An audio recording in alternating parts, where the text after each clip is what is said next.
But, I really would love to sort of piggyback on what Tiffany was saying about the elephant in the room. Because for me, I had the exact opposite experience of Tiffany in that I always had my CP, or at least as far as I could remember. And my parents' approach was, yes, we're going to treat it as a practical consideration, but anything is possible, and therefore, when I wanted to be a ballerina, they just got me a ballerina costume for Halloween 2 years in a row. They never said, oh, Xian, that'll never be you, or stop dreaming, or, and then when I switched actually I started with a walker. When I switched from walker to ski pole, my dad was carrying the walker down like 57th Street and saw a ski shop. And my parents were about to go skiing.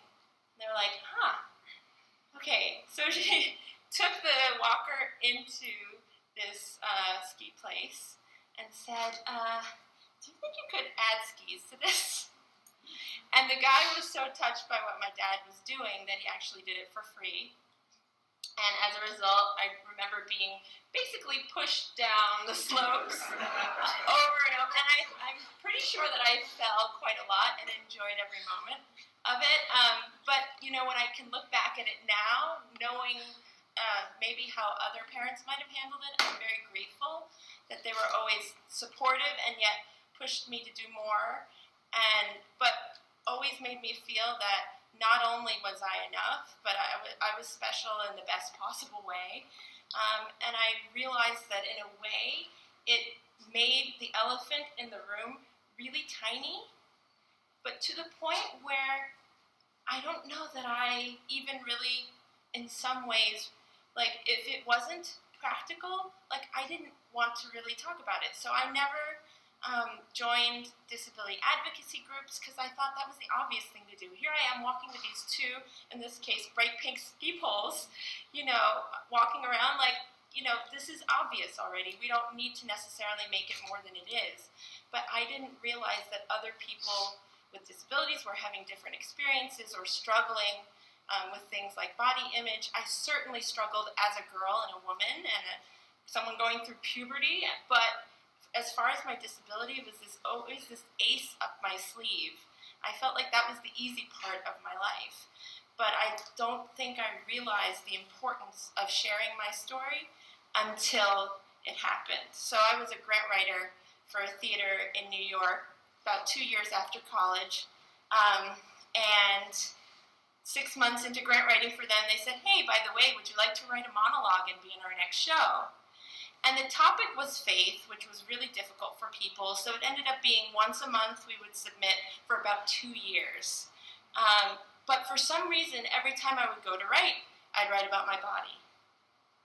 And I didn't even really understand it myself until I started to write a story basically about this process of really realizing that my body was a temple. And one day when I was on the stage, it's literally like the voice of God said, this is what you're supposed to be doing. And I was like, okay, what am I doing? I'm talking about my life, playing myself. Like, what does this mean? Does this mean, like, I don't know, should I audition? So I went on an audition for ABC and shook my way through it. And I feel like the second part of that message was like, Xian, I don't want you to play somebody else right now. I want you to be yourself. So I ended up, not long after that, pitching to the Dove campaign to include people with disabilities in their advertising. And the reason was that in that 2-year writing process, I met some of the most talented, beautiful, amazing actors, award-winning playwrights, studio actors saying and writing in their journals, I hate my body, I hate my life. And there were some members of that. There were about 15 members with disabilities, and that was the first moment that I realized, wait, not everybody thinks their disability is awesome, and why is that? And the first thing that it occurred to me was that I lived in this incredibly beautiful bubble where, I was told anything was possible, and I believed it.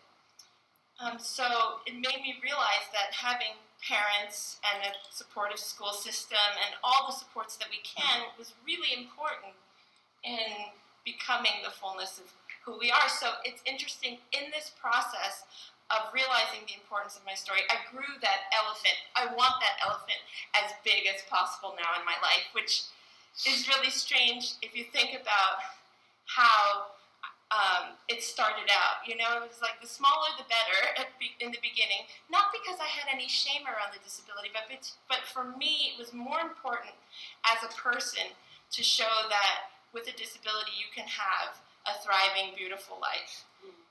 And I thought it was better to do that without necessarily being like, obviously, duh, here it is. I thought it would be better to just be who I am and put it out there. And now I can be that, but know that my story has a bigger meaning. So that's really the impetus behind the classes that I now teach, which are self-esteem related, and then even signing up for the Connectability Challenge. I'll be honest with you, I'm probably, of everyone here, like the least technologically savvy, so I'll be learning a lot from you guys today.